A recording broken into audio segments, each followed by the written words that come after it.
Bem-vindos ao Falando com o Coração com Débora Tessler. Esse não é um podcast, é um convite para a gente ser, para a gente trazer as nossas verdades, refletir sobre as nossas questões, nos conectarmos de uma forma mais verdadeira, mais profunda com o outro e com a gente mesmo. Meu convidado de hoje é uma pessoa com quem eu já tive diversas trocas, principalmente na pandemia. A gente fez muitas lives juntos e a gente se conectou nesses lugares que a gente nem sente que o tempo passa e a gente com o tempão sem se ver, né? Professor Fabiano Gomes, bem-vindo. Muito obrigado. E a pandemia a gente conversou sobre isso, né? Para mim, pessoalmente, foi muito duro. Eu sei que para muita gente foi. Mas na nossa conexão foi um presente que a pandemia trouxe. Então teve algumas coisas muito fantásticas que nasceram daquele Vale das Sombras, que foi duro, né? Para a grande maioria das pessoas foi muito duro. Então, eu não sei se a pandemia, eu acho que pode ser um capítulo à parte, né? Pois já que tu trouxe esse assunto, e esse assunto é o que nos trouxe até aqui. Esse assunto não, esse contexto. Por que foi tão duro pra ti? Quanto tempo a gente tem? Vamos falar para um contexto talvez até mais material, assim. Eu trabalho com desenvolvimento humano há 22 anos, aproximadamente. E em 2005 eu abri a minha escola, o meu centro de desenvolvimento. Trabalho com método de Rose, com meditação, com mentorias executivas, atleta, enfim.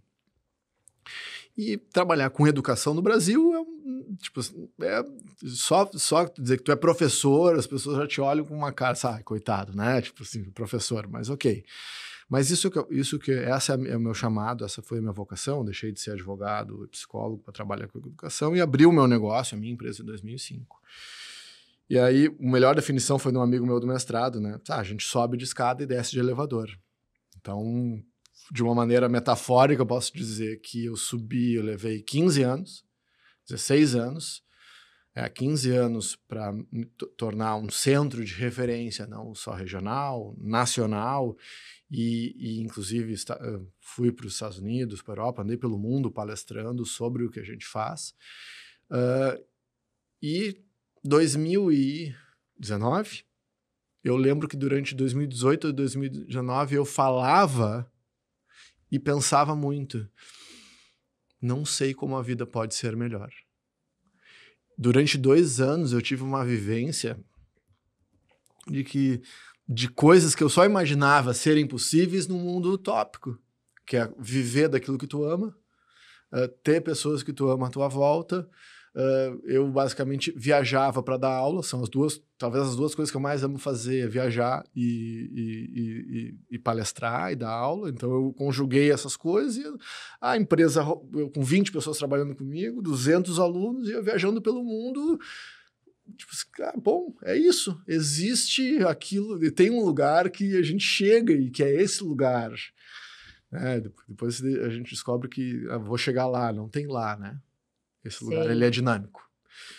E aí, 2020, eu com 20 palestras agendadas em eventos corporativos pelo mundo, e 2020 a gente sabe o que aconteceu. E todas as minhas palestras, praticamente, eram vinculadas a eventos. E eles foram 100% cancelados.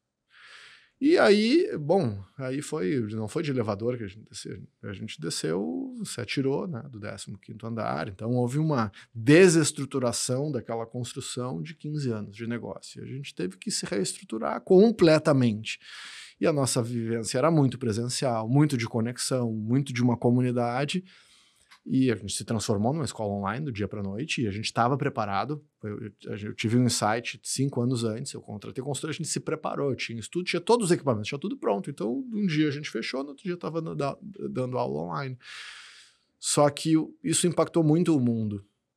As pessoas ficaram com medo, não se adaptaram, e daqueles 200 alunos foi diminuindo. A moral vai desestruturando, as pessoas não suportaram. Quando vi, tinha 3, 4 pessoas trabalhando. Dos 20, tinham 3, 4 profissionais. Dos 200 alunos, tinha 150, 100.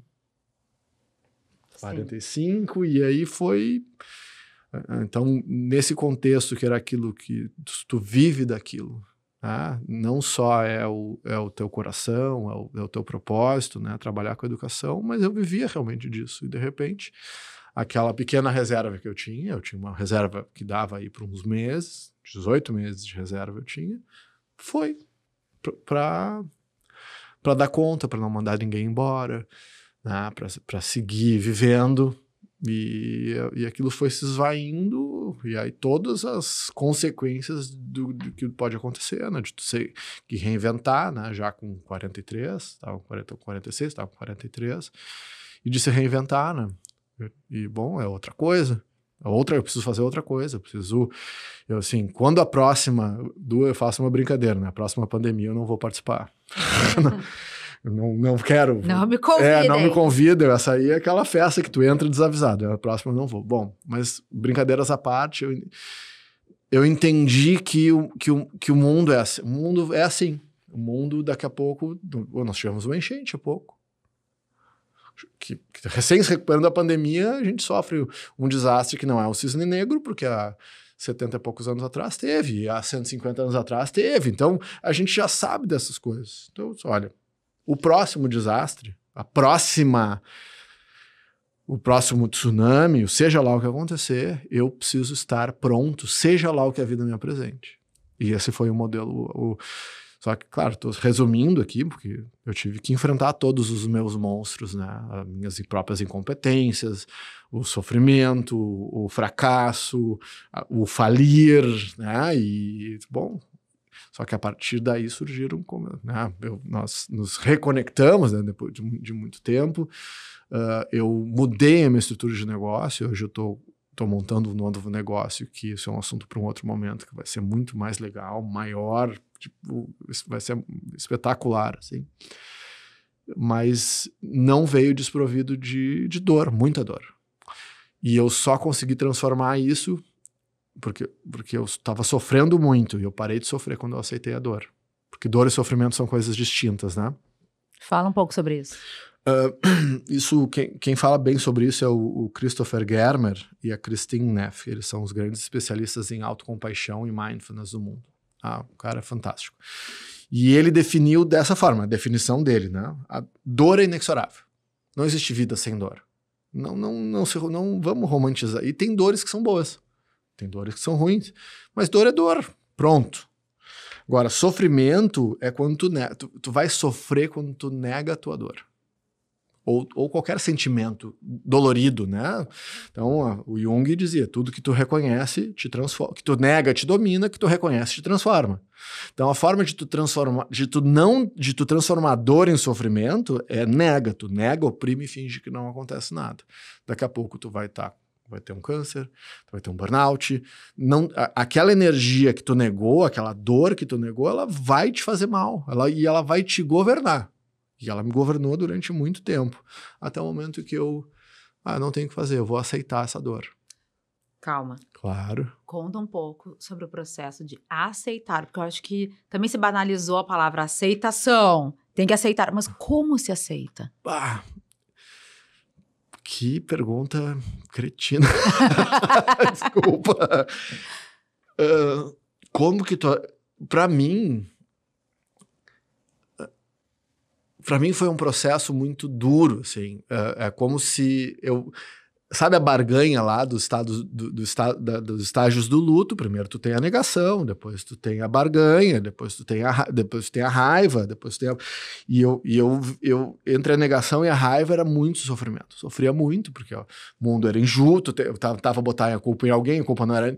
Então, é como se eu fazia um diálogo socrático. Eu tinha um acompanhamento, né? E eu ia... Com esse trabalho são 22 anos de autoconhecimento, eu disse, não, eu tenho um recurso para sair disso. E eu ia dialogando. Eu não bebo, eu não uso nenhum tipo de psicotrópico de qualquer ordem, de nenhuma... E criei uma compaixão por quem usa, porque teve dias que eu dava um dedinho para ter 2 horas de anestesia. E eu optei por encarar as dores absolutamente lúcido e a dor dói, dor sem anestesia é pior. Então, lúcido, e eu me dispus, comecei a ficar muito sombrio o dia a dia. Eu disse, não, mas eu preciso sair disso aqui. E eu pratico meditação todos os dias, eu me alimento bem, eu voltei para minha rotina de exercício, eu comecei a criar uma estrutura, qual a forma? Eu vou pelo contrário, como que tu estraga ou tu piora o teu sofrimento? Ruminar sentimento, tu negar é horrível e tu ruminar também é. Então, como que tu para de ruminar? Tu começa a fazer coisas. Por isso que o exercício físico salva a vida. Tu vai criar uma rotina de exercício físico, tu tem que sair de casa, tu tem que fazer coisa, tu não pode sair de casa, na pandemia, bom, inventa. Então, eu tinha um pátio, eu comecei a me exercitar, eu criei uma rotina, eu preciso criar uma rotina que me ajude a dar uma estruturada. E quando eu comecei a criar essa rotina, a dor, eu senti um certo alívio daquela dor, assim. Só que eu ia para casa de noite e ela voltava. E eu disse, não, eu tenho recurso. O que eu fiz? Metaforicamente, aquela criança que estava sofrida, né? O meu Fabianinho lá estava muito sofrido, muito dolorido. E eu tive uma visão assim, sabe? Putz, o que eu faço com essa criança que está sofrendo tanto, que está injustiçada, que virou uma vítima do mundo? Eu acolhi. E aí teve um dia que foi assim, eu preciso... E foi bem assim, eu preciso mergulhar nessa dor. A única saída é através. Eu estava tentando fugir daquilo. Daí quer saber, eu vou sentir essa dor. Aí foi bom. Aí foram dias de lágrimas e interminável. Eu achei que nunca ia parar. E aquilo transbordou. Quando eu parei de resistir, veio. E não quer dizer que não doeu menos, mas eu sentia que aquilo ia limpando. Então levou uns 2, 3, 4 meses. E teve um dia, as coisas estão mais coloridas novamente. Mudou a percepção, inclusive, das cores. Então, é realmente tu te permitir sentir aquela dor. Essa dor, ela não vai te matar. Ela não vai. A gente não, dói, mas é isso, não tem o que fazer. Não tem o que fazer. Tu tem que... E eu comecei a estudar a Kristin Neff e o Christopher Germer, que é esse curso que eles têm de compaixão. E concomitantemente com a compaixão, o que é compaixão? É o amor frente à dor. E essa vivência profundamente amorosa foi uma vivência de aceitação. Eu tô com muita dor, eu vou colocar amor, autocompaixão comigo mesmo. Tá, mas como que é isso? Eu vou dar um exemplo. Bom, tu tem filho, né? Imagina que a tua filhota tá com 39 de febre. Tá com gripão. Faça tu o que tu quiseres. De 7 a 12 dias a gripe passa, não é isso? Então por que tu vai fazer alguma coisa? Não precisa fazer nada, deixa a criatura sofrendo. É isso que tu faz? Não. Não, óbvio que não. Tu vai fazer o quê? Olha, não vai... O teu amor frente à dor não vai curar aquela gripe. Não vai curar a dor. Mas ela vai se sentir acolhida. Vai até aliviar a dor. A gente sabe que o toque, que a ocitocina, que o abraço ajuda, mas não cura, mas o amor cura. Ele não cura a gripe. Tu entende que a tua gripe ela vai durar 7 a 12 dias, não importa o que aconteça, mas ela não vai transformar aquela dor em sofrimento. Isso é a compaixão. Olha, o resultado do teu sofrimento, da tua dor não vai mudar, porque a gripe vai passar. Mas enquanto tu estiver assim, eu tô aqui contigo. E aí tu fica. Por que a gente não faz... Por que as pessoas não são mais compassivas e mais abertas? Porque todo mundo já se ferrou. Posso fazer Claro. Já que tu trouxe esse exemplo da filha, da febre, já passei por essa situação. Pois é. Poucas, mas algumas vezes. E a criança, né, a Estela tá com 1 ano e 7 meses. Ela se comunica de uma forma tão genuína, porque ela diz assim, ela tá dormindo. Com febre, já tive um momento que ela tava com 40, que a gente achou 40. Que era dengue, mas não era, ainda bem. Sinistro. Eu tava apavorada por dentro, mas por fora não, eu tava firme, porque o meu modo de sobrevivência é o general, né? Vamos lá, vamos resolver, depois a gente chora. Nunca imaginei. E ela diz assim, ela fala, coio, ela queria colo. Se ela tava no meu colo, e dormiu, e eu botei no berço, chora. Pego de novo, para. Isso. E aí teve um dia que eu falei pro Maicon, eu vou dormir sentada no sofá com ela, no meu colo. Porque ela vai dormir. Pronto. E vai se sentir Acolhida. acolhida. Isso é compaixão, é o amor frente à dor. Cura gripe? Não cura gripe. Não cura, entende? Então tem um livro, não sei se chegaste a ler, eu sei que tu gosta da Brené Brown, tá? E ela lançou só em inglês, porque ela não vai traduzir, porque é um livro sobre vocabulário, que ela fala da importância do vocabulário, de tu conseguir dar o nome real das coisas, porque o nome daquilo que tu identifica, do que tu tá sentindo, muda a estratégia do que tu tem que fazer. Chama Atlas of the Heart. Eu escutei já alguns áudios sobre Ela tem um falando podcast sobre chamado, isso. né? Por exemplo, se tu tá overwhelmed, é diferente se tu tá stressed. Então, se tu tá sobrecarregado, a tua estratégia física, emocional e mental é diferente se tu tá estressado. Então, nós não aprendemos, como é que tu trabalha uma dica rápida de inteligência emocional pra gente lidar com essas coisas? A primeira coisa é o aceitar assim, para. O que eu tô sentindo? Dá nome. Eu tô angustiado. Aonde? Como assim? Onde é que tá a tua angústia? Tá no estômago. Tá. No momento que tu deu nome e que tu localizou aquilo que tu tá sentindo, tu já limitou muito o poder daquele sentimento ruim sobre ti. Depois o que tu vai fazer? É tomar uma decisão consciente. Muitas vezes tu conseguiu limitar tão bem, agora eu vou conseguir trabalhar. Isso é só uma dor que eu tô sentindo. Eu já vou conseguir trabalhar, depois eu volto e dou atenção para isso. Depois eu vou tentar achar a causa. Nem sempre tu tem que resolver na hora. Tem vezes que tu tem outra coisa para fazer. Só não, eu tô com um desconforto. Mas tá tudo bem? Não, é só um desconforto. Aí tu limita. É como se fosse o cantinho do pensamento do teu sentimento ruim. Tu põe ele ali. Mas depois tu precisa dar atenção. Vem do medo. Normalmente vem de medo. O medo é o senhor de todos os males, assim. As grandes más decisões que eu tomei, se a gente for estudar história e geopolítica, elas são porque as pessoas estão com medo de algo, de alguma coisa.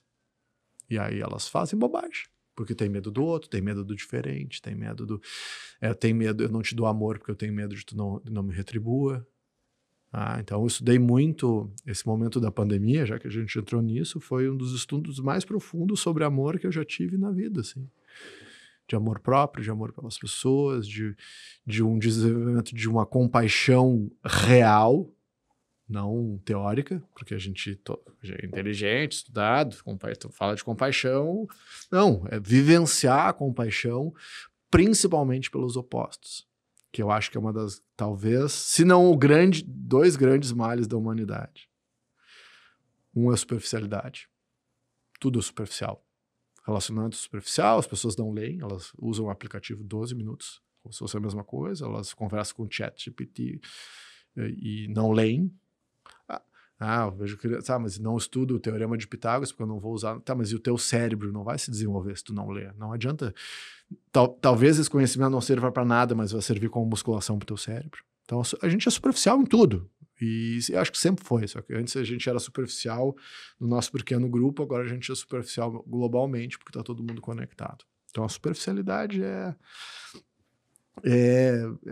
surreal. E a outra questão, que me fugiu, inclusive, me perdi nos meus outros pensamentos, mas a outra questão é a falta de profundidade e a falta de se conectar com o ser humano de uma maneira mais humana, mais humanizada, mais consciente. Não, melhor dizendo, é conseguir dialogar com aquele que é diferente de mim. Então, essas duas coisas. A superficialidade e a falta de diplomacia. Tem um TED Talks, eu não lembro o nome do cara, ele foi diplomata suíço durante muitos anos, eu posso resgatar e depois te mandar, que fala sobre a importância da diplomacia, principalmente em tempos de guerra. Porque a gente lê, a gauchada aqui tem isso, né? Não, tu tá falando com aquela pessoa, então eu tô passando a mão, esse é um idiota, então tu tá falando com ele, tu cumprimentou, tu tá passando a mão, tu tá passando a mão na cabeça da pessoa. O que acontece quando tu rompe um canal de diálogo diplomático? É guerra. Conflito. E a gente vive num momento que a liberdade de expressão ela tá complicada. Só que tu não resolve tu não resolve a questão da liberdade com censura, tu resolve com mais liberdade. Conseguindo lidar com aquilo que é diferente de mim. Então, se tu pensa diferente de mim e eu não consigo falar contigo, o que isso diz de nós? Então, eu tenho que conseguir, eu tenho que me tornar uma pessoa mais forte, inclusive mais compassiva. Olha, eu desprezo tudo que tu pensa, mas tu tem o direito de pensar o que tu pensa. Isso, não sei se isso existe aqui, um pequeno grupo, mas eu não sei nas universidades tem... Não, eu tenho medo, eu tenho medo de dizer algumas coisas que eu penso. E daí tu é cancelado. Bom, nós precisamos conversar com as pessoas que pensam diferentes da gente. Principalmente no outro espectro político, seja qual for ele. Sim. Tá, e o momento, o contexto que a gente vive atualmente é necessário. Então, a gente tem que conseguir falar com as pessoas. Tem que. Porque a gente está vendo, a alternativa a não ter liberdade de dizer aquilo que a gente pensa é a violência. Não, é a alternativa. Não estou dizendo que é a alternativa que eu escolho, mas é o que acontece. Se tu para de conversar, o que vem depois, porque daí eu cerceio a tua palavra. Daqui a pouco as pessoas estão, que nem nos Estados Unidos, dando tiro em escola. Porque as pessoas não se sentem ouvidas. Sim. Então, cabe a nós... eu puxo à frente, nos tornarmos mais compassivos. Eu tenho trabalhado para ser cada vez mais tolerante.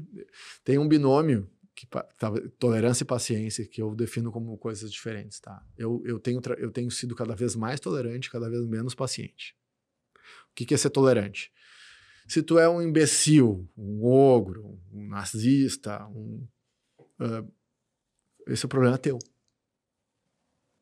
Tu tem o direito de ser um idiota. Eu acho que as pessoas têm direito a serem idiotas. Mas eu não tenho paciência. Eu não vou dar conversa pra ti. Não.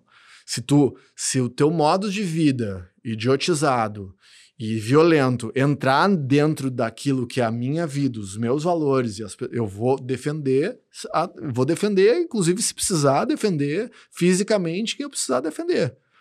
Agora, tu não chega perto de mim, eu não chego perto de ti, tá tudo certo. Então eu tenho tolerância porque as pessoas pensam o que elas quiserem. Mas eu não tenho nenhuma paciência para que essa pessoa tente interferir na minha vida. Eu deixei de ser advogado porque eu não quero convencer ninguém de nada. Então, eu tenho várias radicalidades na minha vida em termos de escolha. Por exemplo, não beber é uma delas. Quero puxar esse gancho. Tá. Como foi a construção dessa escolha, dessa decisão? E como é que tu lida? Como é que foi o início? Porque tá bombando nas redes sociais esse assunto, né? Deixa a pessoa que não quer beber em paz. Conta um pouco da tua experiência. Eu parei de beber há 22 anos. É uma vida? Eu parei de beber e de comer carne. Vamos botar já mais um... Hoje eu tô na moda. Hoje, não é? Hoje, né, não comer carne, eu sou trend, eu tô nos trend topics, né? Mas não beber já é um... Bom, imagina, eu há 22 anos atrás, eu comecei a observar as pessoas, foi assim, comecei a observar as pessoas obesas, doentes, e naquela época não tinha internet, né? Não tinha tanta informação, eu disse, olha, essas pessoas estão da família mesmo, estão doentes, estão obesas, estão alcoolizadas, bebem, são os tubos. Eu disse, e aí, eu não quero ficar assim. Foi assim que meu primeiro insight foi assim. Os tios tudo obesos e doentes. Né? Do meu pai, o meu pai tem ele mais 4 irmãos, todos tiveram câncer. 3 já foram. Mas 100% da família. Eu perdi a mãe de câncer, a avó de câncer. Eu tô num funil do inferno. Mas eu disse, olha, o que essas pessoas fazem? Fazem isso, eu vou fazer o oposto. Essa foi o meu primeiro insight, assim, foi de uma criança, eu tinha 13 anos. Eu não quero, esse estilo de vida não me serve, eu quero poder fazer esporte, eu faço karatê desde muito cedo, eu quero poder correr, eu quero andar a cavalo. Bom, esse estilo de vida não vai me permitir ter isso com qualidade. Então, a gente estava falando, né? O Newton Bonder diz que quando a gente não entende o conceito, a gente busca entendê-lo pelo contrário. Então, eu vi o que as pessoas faziam, eu disse, e eu sou muito não é impositivo, eu sou muito... não é disruptivo a palavra que eu tô procurando, que bate contra as tendências das massas, assim. Então, tipo, o que essas pessoas estão fazendo, eu vou fazer o oposto. Quase que uma birra. Esse estilo de vida não me serve, olha, eu vou mudar. Daí eu comecei a estudar um pouco, daí vi que fiz um teste, e ter tirado o álcool foi uma coisa muito fantástica, porque eu nunca bebi muito, assim. Tem uma época, assim, sei lá, adolescente, faculdade, talvez um pouquinho mais. Aí eu competia com karatê, eu comecei a apanhar menos, comecei a ganhar mais, o meu esporte melhorou, consegui dormir melhor. E eu era fazendeiro, e eu parei de comer carne, parei de beber. Tu imagina num contexto do Rio Grande do Sul, no qual tu para de beber, tu vira um pária. Era um pária, então não é um alienígena. O que eu fiz? Eu não contei pra ninguém. Então eu fiquei quase 3 anos sem ninguém nem saber. Ótima estratégia. Porque uma das coisas que as pessoas param que eu acho muito chato, que aí tu para, ou tu começa a fazer qualquer coisa, para de comer carne, para de beber, começa a fazer triatlo, e tu começa a encher as pessoas para que elas tenham o mesmo estilo de vida que tu. E eu descobri muito rapidamente que uma das chaves da liberdade é a discrição e a disciplina. Quanto mais livre tu quiseres ser, mais disciplinado, mais discreto. Tu tem que ser. As pessoas... Mas mesmo, tu vai trabalhando o autoconhecimento, expandindo a tua consciência, e tu entende, o meu professor Jorge Marengo tem uma frase fantástica: quanto mais louco a gente fica, mais normal a gente tem que parecer. Então, tu vai te dando conta das coisas, mas eu tenho que... Não, eu vou andar eu vou andar com roupa normal, eu não vou andar de bata, ou uma roupa que chame atenção. Não, eu quero que ninguém me veja. Eu não quero que ninguém saiba que eu não bebo. Claro que a gente não tem que fazer, não. A gente tá falando sobre o assunto. Mas no dia a dia, eu não falo para ninguém. Ninguém tem que saber disso. Essa é a minha vida privada, uma escolha absolutamente privada. Então, e eu tive a sorte de ter um grupo, meu grupo do direito da faculdade, é um pessoal muito legal, assim, eles foram muito acolhedores. Eu tive muita sorte, assim. E no início eles começaram a parar de me convidar para ir para os eventos, e eu disse: mas por que vocês não me convidam mais? Fábio, mas tu não bebe, não come mais carne? Sim, mas eu venho por vocês. Eles pararam assim: claro. Dei todos os outros churrascos. Daí tinha as batatas. Tinha. Fabiano, isso aqui é para ti. Então eu tive um grupo que me acolheu muito. Eu tive isso, que não é regra. De regra, quando a pessoa muda, tu começa a ficar, por exemplo, agora eu tô muito mais saudável, aumentei massa, tô ficando mais forte, tô bem de saúde, e de uma maneira um pouco mais radical. Eu optei, vou fazer 47 daqui a 15 dias. Eu quero ficar muito mais saudável do que eu já sou. Eu não quero ficar um saudável normal, eu quero ficar um anormal de saudável, eu quero ficar um super saudável. Por que tu tá fazendo isso? O que tá acontecendo? A crise da minha idade, eu tô ficando mais saudável e tô sendo criticado por estar mais saudável. Então, na real, as pessoas, se tu fizer, elas vão te encher. Se tu não fizer, elas vão te encher. Então, faz o que tu quer. Eu quero puxar o gancho, porque a gente já está indo para a reta final deste nosso encontro, sempre passa muito rápido. Eu quero trazer um ponto que a gente veio conversando nos bastidores, que é entender o tempo das coisas. Tu falou da tua idade, tu falou que tu quer ficar mais saudável, etc. Como é que é pra ti entender o tempo das coisas? Esse eu acho que talvez tenha sido um dos grandes aprendizados dessas pepitas de ouro da pandemia. Porque quando tu aceita o tempo das coisas, ou seja, as pessoas à tua volta vão ter velocidades diferentes de ti. Isso é uma máxima estoica, na real, muito simples. Em teoria é simples, tá? Tenha discernimento para saber o que você pode e não pode controlar. E põe foco no que tu pode. Onde que a gente sofre? 90% do tempo a gente tá sofrendo porque a gente põe o foco nas coisas que a gente não pode controlar. Dá para fazer, o pessoal que tá assistindo pode fazer um exercício, vou dar uma sugestão de um exercício hoje. Chega em casa Escreve uma cartinha para ti mesmo. Com o teu dia, com o que tá acontecendo, com aquilo que tu almeja, como se tu estivesse escrevendo uma carta para um amigo teu, uma amiga tua. Escreve a carta. Depois pega uma caneta preta e risca tudo aquilo que tá fora do teu controle. E vê quanto é que sobra daquilo que tu escreveu. Poderoso esse exercício. Ele é simples, mas ele é impactante. Claro que eu mando escrever a carta e depois eu falo para a pessoa riscar, né? Eu já dei o spoiler, mas faça honestamente uma carta. Sobra muito pouco.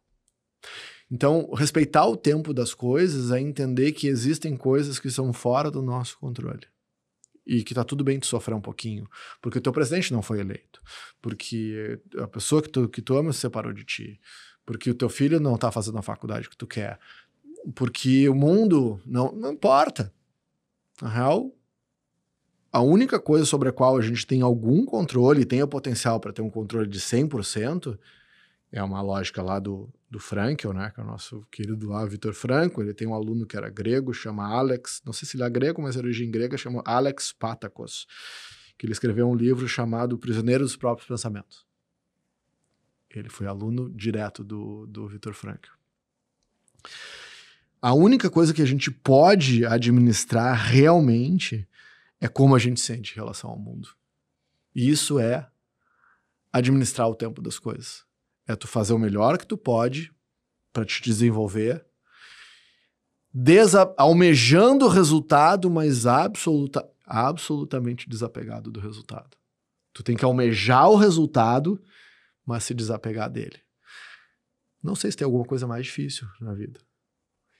E o desapego é tão mais importante quanto mais tu ama, quanto mais próximo o objeto do teu desejo. Porque tu desapegar de uma coisa que tu não gosta é fácil. Tu tem que desapegar da tua filha, do teu marido. Né? Quer dizer, porque a pessoa acha que desapego é descuido. Não, tu tem que ser absolutamente cuidadoso, amoroso, talvez até dar a tua vida para aquelas pessoas. Mas entender que eles têm vontade própria e que um dia eles vão embora.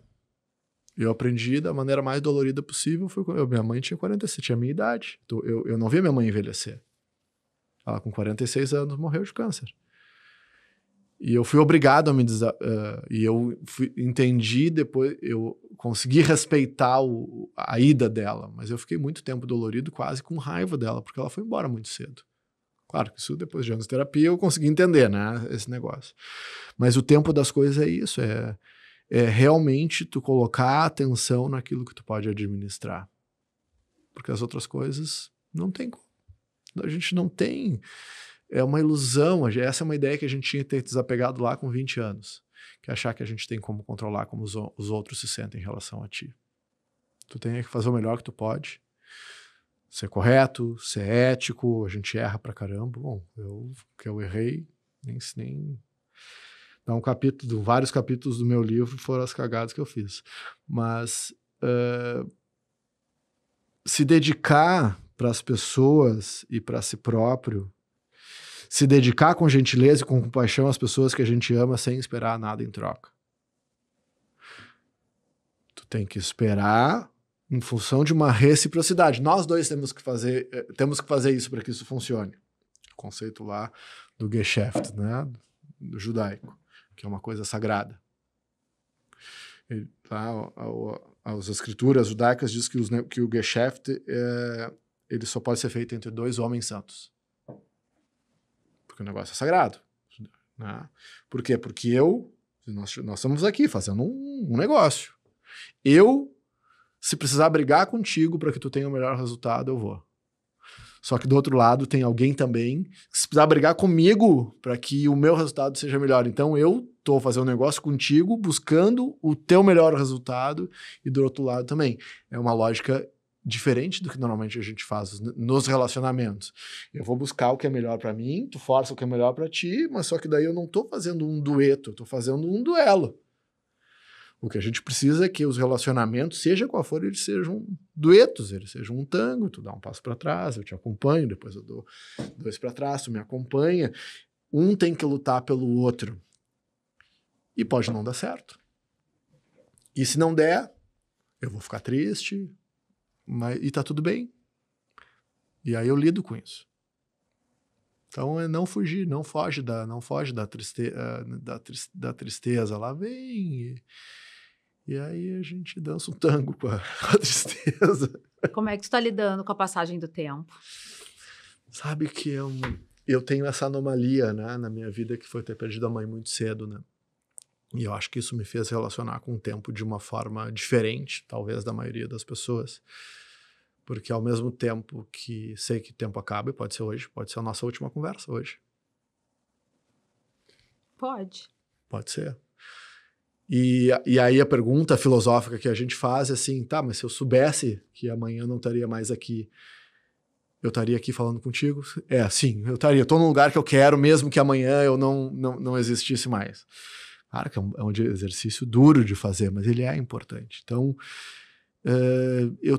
hoje eu posso dizer que eu estou muito feliz com a passagem do tempo, porque me dei conta que estou mais saudável, mais lúcido. Com 46 a 40 anos atrás, as pessoas eram velhas. Hoje a gente é novo. Eu tenho mais 30, vivendo 30 anos bem pela frente, bem lutando jiu-jitsu, entrando no tatame, quem sabe como o Hélio Gracie, que foi até os 95 lutando. Eu acho que tu vai mais. É o que eu espero, né? Então hoje, a frase mais brilhante... Tem o José Saramago, um cara brilhante, e ele tem talvez uma das frases... Eu tenho um pouco de raiva dele, porque sabe aquela frase que tu queria ter dito? Uhum. É a frase dele, que é viver a vida sem pressa, mas sem perder tempo.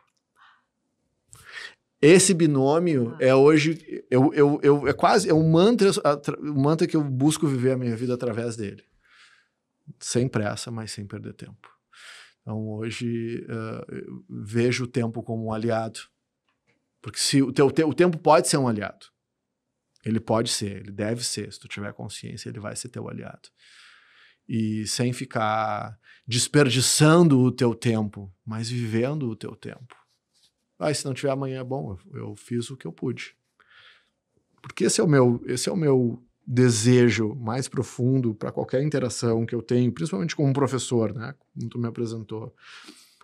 É que as pessoas que eu oriento, ou que eu me relaciono, têm uma vida extraordinária, muito mais extraordinária do que elas jamais sonharam. Se eu puder, de alguma forma, estar no coração das pessoas que eu ajudo, porque eu não sou responsável por isso.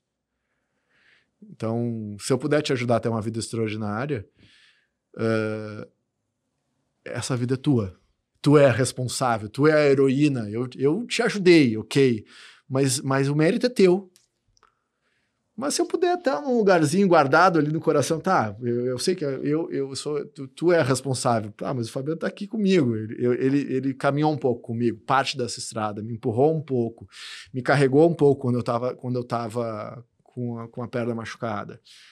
Então, eu acho que isso a gente faz na vida das pessoas. Eu acho que isso é lidar com o tempo das coisas, é conseguir se inserir com qualidade na vida das pessoas que a gente ama, e contribuir de alguma forma para essa sociedade tão complicada, tão carente de exemplo positivo, né?